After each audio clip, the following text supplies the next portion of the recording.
Grant Cardone here. Welcome to Power Players. You know, every week I bring you somebody in power. This cat right here, you know his name. If you don't know his name, you need to know his name. You probably know his voice.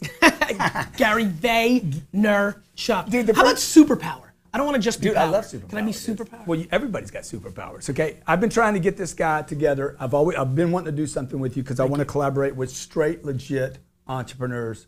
They're not all that. Not all the self-help guru guys. Would you agree? Of course, a lot of people sell, you know, there's a lot. I've built 2 actual physical businesses on my theses, and there's a lot of ways to monetize. And by the way, I want to set the tone right from the get. I don't begrudge how anybody wants to actually monetize. I just take a lot of pride in that my end game isn't just monetizing my personal brand. I like to. I like getting paid $100,000 to speak because I like it, and that's more money than I made when I was 30. Like I love it. But I do have a lot of pride in the fact that I actually build businesses, and the fact that my Twitter and YouTube and all my social media propaganda led to me selling lots of bottles of wine. It led to me building a 600-person digital social agency on Madison Avenue that has Toyota and GE and Pepsi and Johnson & Johnson. No, that's legit. That's and big. Fox and Turner, like real companies. So I like that. So this is Power Players, okay? And this cat has gotten to power. I don't know if you know his story, but he came here from Bulgaria. Belarus. Belarus. I don't even know where Belarus is, okay? Part of an exchange program where Soviet Jews were. I don't even really know where Belarus is. Right. But I want to ask you about your heritage and being Jewish and the immigrant thing, because I believe, like, if I have a choice, I don't think I can say this actually, but if I have a choice between an immigrant and a U.S. person, I'll say it. I'm hiring the immigrant. My next book's title is, I've got 2 books that are still in my head that will come next. 3. One is called Crushed It, which is following thousands of people that read Crush It in 2009 and did it, which is the ultimate fucking book. One's called Perfectly Parented. It's a parenting book talking about how my parents raised me as an entrepreneur, and I'm an immigrant, and I'm getting D's and F's, and education's the way out in the 80s and 90s for immigrants, but my parents reverse engineered who I was, put me in a position to succeed, and I owe so much to that. And right now we have parents that are so micromanaging their kids and aren't allowing them to be them. They're doing what makes the parent feel good. They want to put a fucking Harvard sticker on their car. So we're gonna, hold on, let me finish the third one. And the third one, don't worry, I know we don't have that much time, but we're doing it. I'll miss my play. The third one is, I wish everybody was an immigrant. And it talks about how if more entrepreneurs did it like immigrants, work ethic, save money, blah, blah, blah, they'd win. Okay, so sorry. Look, what we're gonna do I get ranty. No, exactly. So, and people say I interrupt people. I'm like, dude, you gotta control the interview. Okay? Respect. There's a certain product I want to get out of this, which is you guys out there watching, learn how to get in power. This cat's in power, okay? He can command a big fee. He can control his schedule. I waited for him for 40 minutes here, right? Sorry. So that's what happens when you're in power. And I want you guys, every one of you, I genuinely mean this, I want you to be in power. So let's go back to who Gary Vee was as a kid, in case people don't know. 6 lemonade stands, riding my big wheels around. It was DNA from the get. It's why I think entrepreneurship is really born. Nobody taught me to sell people's flowers. And you don't think it's possible to grow the entrepreneur? I do. I think it's possible to grow anything. I think that I could be a better singer in 3 years. I think that I could be a better basketball player. Do I think I can become Beyonce and LeBron even if I started at 6 years old? No, I do not. Yeah, that's right. And so, but you have a better chance of being a master entrepreneur than a master basketball player. I don't know. I don't know is how I answered that. I do think that salesmanship and organizational understanding and reverse engineering and pattern recognition is absolutely a talent. And I think, Grant, it's funny you asked me that. I think we in the world have accepted music and sports as a pure play talent. And I think entrepreneurship is something we think everybody has. And I do think everybody can. And by the way, I think it's phenomenal to go from working at a job and not being on your own rules to making a business that makes $89,000 a year, but you get to do it your way. There's different levels. Like, not everybody's gonna try and buy the New York Jets like me. Right? Like, not. You think you'll pull that up? I do. Okay. I really I'm pulling for you, dude. You know, I'm pulling for you. I do, but I think this is an important conversation. You gotta get him to win a few games, though. I get it. We won 10 I don't know this year. how do you find time to go to a game on a weekend, dude? Because it's my religion. Right. So real quick, and this is important. And this is important, Grant, because I think in the space where people look at us and other people to get inspired, I know this is wrapping up. How much time do I have? 2 minutes? Oh, I'll get this up. Shit, watch dude, this. You got 3 stories. In a world where people need to be more practical, meaning not everybody's going to be a millionaire. It's just the truth. The data's against you. But it is phenomenal to live a life where you get to make the rules and you make enough money to live your life. Okay, so hang on a second. Please. Okay, so let's go back to who the DNA thing. Okay, so you're a kid, poor family. Baseball cards, get dragged to my dad's. Why did you want the baseball cards? Because my DNA said sell shit, and like it was more fun for me to make money and sell shit. Okay, if it wasn't your DNA telling you that, what was it? Watching my parents' behavior, right? My dad was working every hour of his life. We had nothing. All of a sudden, we don't live in a studio apartment. All of a sudden, we live in New Jersey and there's a backyard. That seems like a good thing. And so watching my parents' behavior. So you're collecting data. You're how old at this point? 6, 7, 8, 9, So you're 10. collecting data. You're like, dude, I think I like the yard thing better than the. Yeah, I mean, it's better, right? like it's better. But what I liked was the hustle of the game. I like the thrill of saying, hey kid, do you want to buy this lollipop? And she's saying no. And then being like, well, I have to figure this out. You liked it, why? You liked it because of the money? You I liked like it because losing. of the score? I like losing. You like losing? Yeah, I'm going to throw you for a curveball. Dude. I like losing. That's a title right there, I bro. like losing. What? Tell me. Because when you lose, it makes you understand what a win feels like. When you lose and you break through and you win, it feels the best. Yeah, right. It feels the best. Right. I enjoy losing. That's why I love being a Jets fan. No Super Bowls, nothing. I love, and I mean this, I love the climb, real quick, I love the climb more than the results. Okay, when we come back, this is Gary Vaynerchuck, okay, master entrepreneur, serious social media guy, probably top 2 or 3 social media guys in the world, right? Me and this guy own space right now. I mean, people put our names together. So when we come back from break, we're going to talk about his rise up and how you can have that too, all right?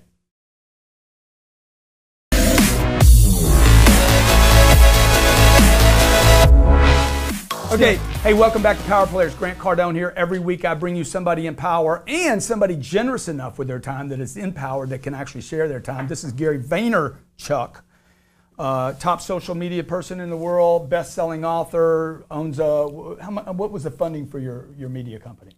So VaynerMedia, there was 0 funding. Yeah. My brother AJ and I over the last 6 years have grown it from 0 to $100 million a year revenue business. And we do the strategy, the creative output. You're a rich guy.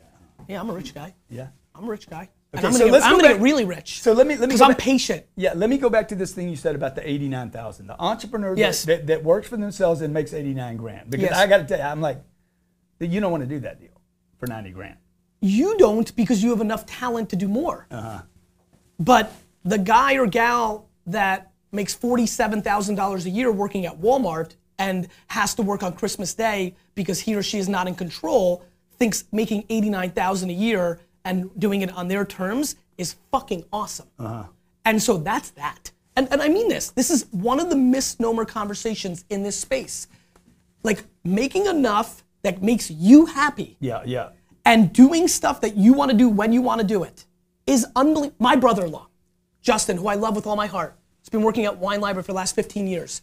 He's now going to come and do recruiting for VaynerMedia because I think it's about putting players in a position to succeed. His people skills are gnarly, unbelievable. He's good at it. Unbelievable. Yeah. And so I'm terrible at people. He's about to live in a world where he's moving from retail to doing recruiting, and he's going through this crazy process right now because he doesn't know what it's like to be at home on Saturday with his 2 kids. He's so emotional because he's had to work Saturday because that's the game, and he's gonna make more money because he's better at it.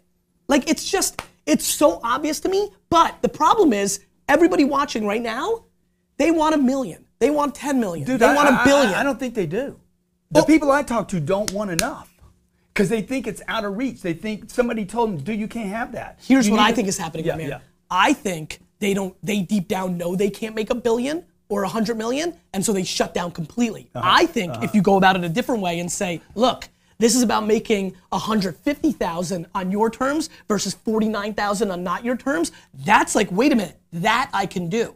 People are very, very realistic in their deepest secrets when they're closed-eyed and thinking to themselves. And no matter how much we tell them, go get it, go do it, if they know, because they're 38 and have lived 38 years, that they're not going to build $1 million company, then they're not going to go and do it. Yeah, or is the advice they've been given possibly incorrect? Well, there's a whole nother genre that we can talk about, which is your fucking parents suck. Yeah. And told you that you're not good. Yeah. And that you can't do it. Or your neighborhood is shit and told you nobody gets out of this neighborhood. Or losing players. Were you told some of that stuff?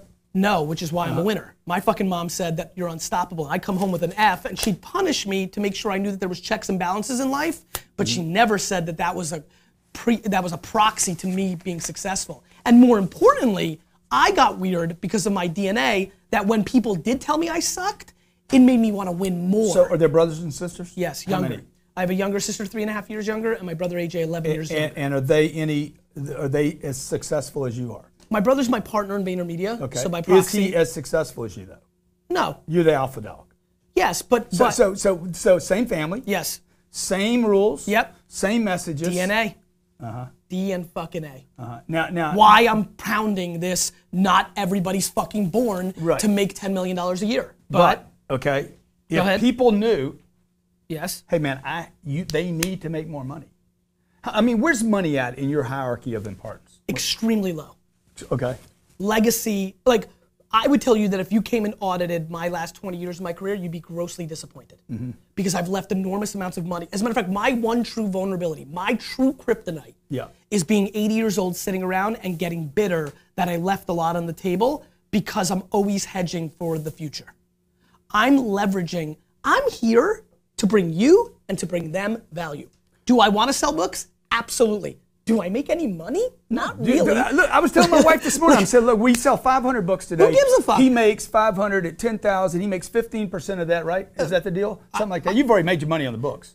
I make my money because what I wrote about in this book is right. And in 4 years, when I'm right, I get paid $100,000 to do a speech because I've been right for fucking 10 years about Facebook, Twitter, Uber, and now people are like, he's entertaining and he's right. Right. So I'm playing for legacy more than anything. I've already made So how does the guy though that's paying his bills, he's got 2 kids, he's married, he promised her a bunch.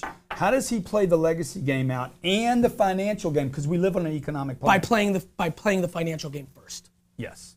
Thank you. You can't worry about being. I'm glad you came around, man. You know, you can't be all time if you didn't have results. You can't just say you're one of the greats. I can't say I'm one of the greatest badminton players of all time if I didn't do it. First, you have to do it.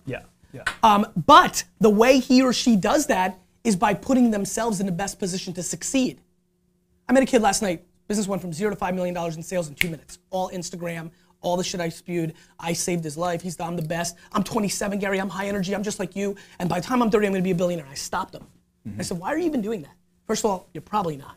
Because you're 27, you got 5 million, and I don't see anything that gets you to $1 billion in your behavior right now. Number 2, you pulled off a fucking unbelievable thing, and you're downplaying your success because you're telling smart people like me you're gonna hit $1 billion in 30, and in 3 years I'm gonna see you and you're not gonna hit $1 billion, and you've set yourself for a loss. And most of all, and this is why I'm telling this story, if you truly are convincing yourself that you're gonna hit $1 billion by the time you're 30, and you're at 5 million from 0 at 27, and you're not gonna pull it off, all your behavior for the next 36 months is going to be predicated on short-term behavior, not long-term behavior.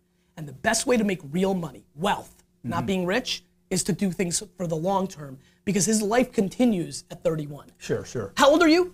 57. I'm 40. We have look at you. You act like you're 21. Yeah. I look at you. I'm like 17. You're saying I'm immature or what? No, I'm saying when you're a fucking live, you're a fucking live. Yeah, exactly. Steve Ross owns the Miami Dolphins. He's my business partner. Right? It's fun to be down here. That's awesome. Right? He's 75. We went to Super Bowl this weekend. Saturday before Super Bowl, we go to a business meeting. A lot of big shit, cool shit. We get back to the hotel. Who are the only 2 people having drinks from midnight to 1:30 in the morning? Me, my brother, and Steve Ross. Guy's 75 and grinding and hustling. You got time. Yeah, but the grind and the hustle, because I hear you talk about the hustle a lot. 24/7. I hear guys running around hustling. I'm like, yeah, but dude. It's why I do Daily V. I wanted to show all of you, you're not working as hard as me. Nobody is. And just because you're hustling, if you're hustling and in the cash register and ringing, would you tell them, hey, something means you're poorly hustling. Exactly. Now, that being said, sometimes you need a few minutes. Don't this is why you have to go individual. That's why these things are great, but then you got to really get them in. And by the way, we're gonna do a thing, a private. Yes. What do you call it? A private stream. We're going to do a private stream. For everybody who buys 25 Anybody books. that buys 25 books or more, you email him, Gary at Gary Vaynerchuck. Nope, Gary at VaynerMedia.com. Gary at VaynerMedia, man. Why are you complicated, dude? I'm complicated. Okay, no, you're not. Complicated You're a simple is interesting. guy, and that's why you're doing well. Stay with us. This is Power Players, Grant Cardone with Gary Vaynerchuk.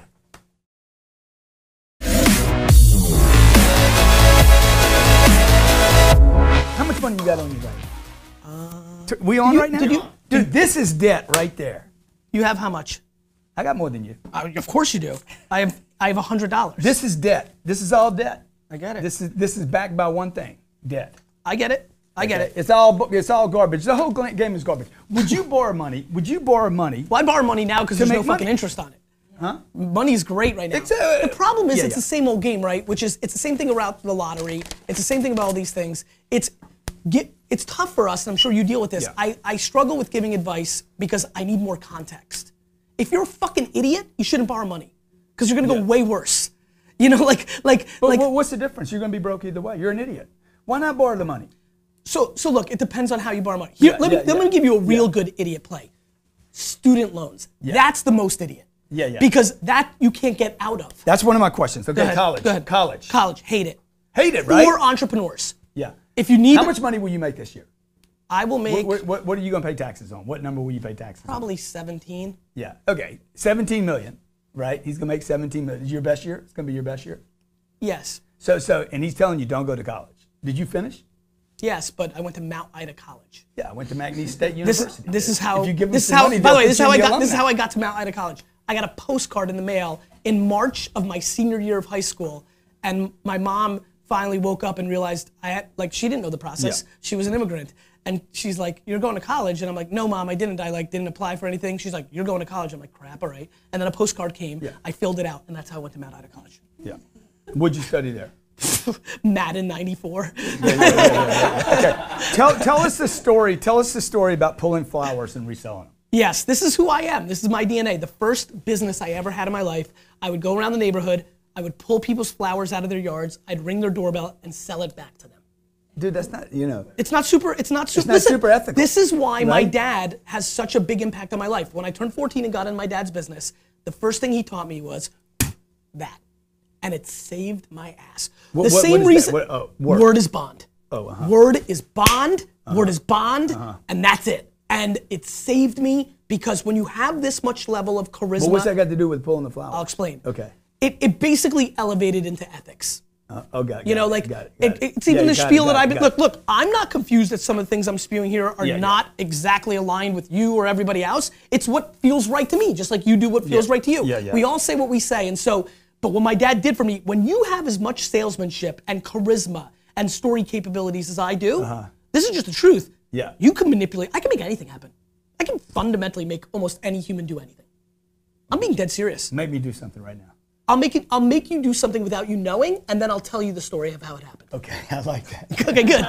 So wow, man, am I gonna like this? You're gonna love it. Okay. And so what's interesting about that is that's dangerous. That's Hitler. That's a cult. If the intent's bad. Correct. And I don't have bad intent, so I was going to be okay. What my dad did was speed up what I would have learned by becoming a wiser man. And so at a younger age, I became more straight and narrow and less full of shit, and that helped me so much. Right, you grew up, right? You grew up or you Faster. grew down, okay? Now, I got somebody that wants to ask you a couple questions. Okay, great. We got questions. Can Let's you do set it. that up, Robert? Yes. The questions? Yeah. And while we're waiting for Yes. Robert to do that, what would you do different today if you were starting over right now?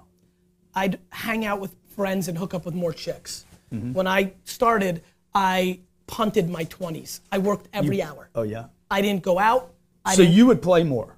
I would play a little bit more only because, and I don't know if people understand this, though Daily V, my video shows finally made people understand this, I worked every hour of my 20s, all of them. Yeah, I did too. So all of them. Why would you do that different? I would work hard. By the way, I would work hard. I wouldn't, well, I couldn't have. I worked every minute. Huh?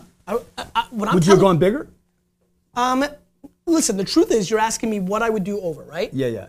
What would you do different? That's right. If I had to do it over, I wouldn't do anything different. Yeah. I'm the happiest human I've ever been right this second sitting with you right now. Like every day that goes by where everybody's healthy and I'm doing my thing, happier.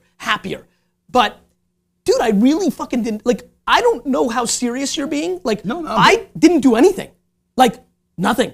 My high school friends aren't my closest friends because I left and I worked. High school friends. My college friends aren't my closest friends. Like, they sent me a list of somebody that died. Every week I get somebody that died at the high school. I'm like, sure, take me off the list. I don't care. Yeah. These are not my friends anymore. Do you think people need to change their friends throughout their lifetime? Not if they have good friends. I mean, I wish I was hanging out with Garrett Van Fleet and T. Adam Blum and Joe Minakawa. I just punted my 20s. I just punted them. I just worked I worked every minute. Like, and by the way, You don't regret that? I'm ridiculously successful. Now with Snapchat stories and Daily V, I know that I can tell by your body language. You guys see how hard I'm working now. Think about what I was doing when I didn't have it. Who works harder, me or you? Me. 100%. How do you know that? You just can't be working 18 hours a day every day the way I am. I just don't think you are. I just believe it in my heart. You don't really know anything about me. You're right. Okay. That's how hard Biggest I'm working. mistake you've ever made. Biggest mistake you've ever made. Passing on Uber's angel round twice because that $50,000 would be worth $400 million. Mm-hmm. And that hurts. And by the way, go look at Crush It right now. The only person I acknowledge besides my family, 2.5 years before Uber was created, was the CEO and founder of Uber. So you wrote about something and then didn't follow up on your own knowingness. No, not true. I thank Travis Kalanick, who's my buddy and one of my best friends. I love the way I argues with me first. It's always going to be no first, and then it's going to be. Well, I love saying yes if I agree. I love it. Anyway, I just passed on one of my best friend's businesses because I was being conservative, and it taught me a good lesson. I just bought a new apartment and liquidated heavy. I was using my own post-tax money and investing, and I didn't think he was going to do it. They hired somebody else to do it, so there was a series of things that led to it. Talk to me about the question you hate most in an interview. I know you do a lot of interviews. There's a lot of things I hate. I hate the question of, Gary, what's the one question nobody asks you that you wish they'd ask? I don't even know how to answer that. The thing I hate the most, this is just going to save me some time, is I get 10 emails a day that are titled, Gary, read this email. It would help you buy the New York Jets. That's an instant eliminator. I hate that. And how long is that email? I don't know. I delete it right away. Oh, excuse me. That I hate that title. So I got 2 questions for you. Okay, they're going to play them right up here. Okay, and then we'll insert it. Good. Hey Gary, my girls want to ask you something. Gary, my question is, do you own a candy store? Whoa, I'll have to check with them and ask. Okay, and Sabrina? My question is, why did you come to my father's studio? Wow. Awesome questions, guys. Thank you. I'll find out from Gary and I'll get it back to you, okay? Okay. And why did you come to my daddy's studio? Great questions. First of all, big statement. Yeah. Thank God the girls look like your wife.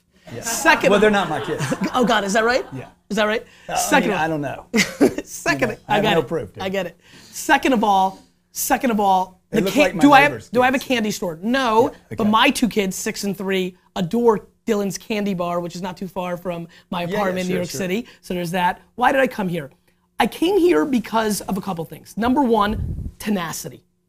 You've wanted this to happen. Mm-hmm. I appreciate hustle. I love hustle, and I can feel it, and I can taste it, and I like it. 2, audience crossover. Enough people in my streams are like, would love to see you guys together. They want to see what would happen. So that's fun.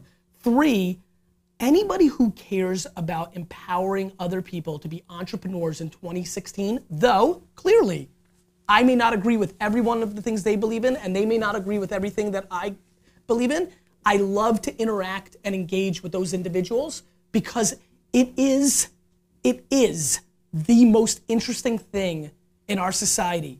We live in a country. I was born in a communist country. Right. This is why I get pissed about politics. Right. When everybody says Obama's a socialist, you're a fucking idiot. Go live in the Soviet Union for a year and understand what communism and socialism really is. Now, it may not be the way of capitalism that you want it or your grandpappy grew up with it, but it is not socialism, and it's not even close. Number 1. Number 2, everybody has an at-bat. The difference. A what? An at-bat. Yeah. The difference between LeBron and Beyonce in the story I said in the first segment is there are gatekeepers that decide if you could become LeBron and Beyonce. You have to go in AAU basketball. You have to go to college. The NBA scouts have to know who you are. You are not some random dude in Iowa who's just great at basketball and then you can go to the NBA. Entrepreneurship is somebody watching right now who's never made the leap, who has the talent. They don't need Harvard Business School. They don't need you and I. They need nothing. That's right. If you're good enough, the market will accept you. And that fact that we can all have an at-bat to do that is special. And you don't have that. And that's why American Idol worked. People got at-bats. It wasn't Clive Davis. And that's what entrepreneurship in America is. You're saying there's fewer filters in the entrepreneurship And whether they go by the motivation of you saying, you've got to do it this way, or if I'm saying it, you got to do it that way, or Cuban says it's that way, or Ferris says it's that way, whatever it is, as long as they keep hearing a lot of different things and make their own recipe, That's what I'm hoping to do. What would you do differently if you were me? And so one thing I'm asking for advice. And I will give you advice. What should I be doing that I'm not doing? I will give you advice. Yeah, yeah. Two things. One, first and foremost, this is super important to context. I don't have time to even keep up with my own world, so I have not audited enough to really know. I've asked some questions here, but I've got one. I've got one. There you go. This is my intuition. Yeah. So it can't be official. That. Yeah. When something is working, and clearly things are working for you right now, what I've noticed for a lot of people over the last decade is when something's working from a monetization standpoint, you start losing your balance of jabbing and right hooking. I think in a world where you're monetizing audience coming into things they pay for, that you have to find, and that's why you're doing this. And I think the more things like this, where you can provide upfront value with no clear path to transaction, finding that balance is a challenge for everybody. Right. And most of all, when it's going well. So I don't have a good read on how much free content, free access. We do about 80%. 80%. So there you go. So there you go. So then I would say 82%. Yeah. Or 84%. because I mean that, Grant, because what I do know is that people have a much longer life cycle when they disproportionately bring value. Right. When you are guilting, and that's the word, guilting people into buying a $1,000 program or a $20 book because you've given them more value. You've given them $1,001 up front. You win. So I want to remind you guys, we're going to do a stream, a collaborated stream. Yes. Okay, for everybody that buys 50 books. Ask Gary and Grant, 25, but I appreciate it. I'll take the 50. 25. Okay. We'll give you double time if you do the 50. I love it. Okay. I love it. And we'll give you a shout out, and you'll be the first person in that conference. It's going to be a private stream. Before the end of March. Before the end of March. 25 books or more. Me and him are also going to do an event down here in Miami. I'm going to go ahead and commit him to that right now. It's looking really good. Okay. No, really, this is 100% effort, and I just got to make sure my Dallas, San Francisco works. We'll figure it out. And who's the real Gary Vee, dude? The real Gary Vee. The real Gary Vee wants every single person that he ever interacts with to come to his funeral. And he wants to give everybody he interacts with 51% of the value of the relationship because the real Gary Vee knows exactly what to fucking do with the other 49. Got it? And that is why I'm different. And I know it, and I know that. Who works harder, me or you? Me. What's your deal with CAA, dude? What's the deal with CAA? CAA is one of the biggest talent agencies in the world, and they right now represent all my speaking, which is quite lucrative for me. They always pitch me TV shows. When Shark Tank was taking a hard look at me, that goes through them. Right. But I don't want to do TV. So they're mad about that. Yeah. But they make plenty of fucking money on my hefty 7-figure speaking career. And that's really it. That story you were telling me about with the startup, I don't even know why that would go through them or how it did. But so I don't know why either. Jared, did you get his name? Who's the cat's name? Oh, Zach. Zach's my speaking agent. So I don't know. Like, he's looking through. Zach's the best. Yeah. But he was a dick on the call. Okay, well, I'll tell you right now. That's respect. Okay, give me one word. That's what they're supposed to be. Give me your one word. Yes. One word. First thought. Okay. Go ahead. I'll give you a word. You tell me what you think. Go ahead. Job. Job.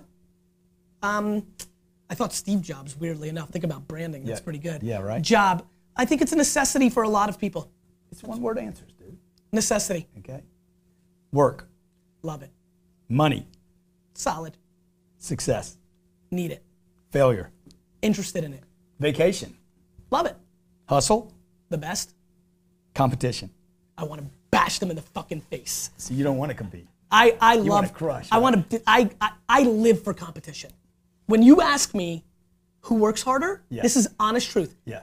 The testosterone and other chemicals in my body, when you ask me, go so high it's crazy. Oh, is that right? I basically want to outwork. Do you know what my mission is? This is a secret small mission. The reason Daily V is being done is I want everybody to. I basically want to outwork everybody so substantially that people even stop debating if they're even in my solar system of workout. And that should be everyone's measurement right there. I'm gonna miss my flight. Okay, no, you're not. No, you're not. Yeah. Hang on. Yeah. Hang on. No, you're good. Go ahead. Let's go fast. Book deal. One word answers. Yeah. Underpriced. Interviews. Love them. Speaking gigs. My high. I love being on stage. Ask Gary Vee. Value. Power player right here, Gary Vee. I want you to be in that chair one day, okay? Every week I bring you somebody generous enough and somebody that's actually done it, okay? Gary, thanks for being here today, buddy.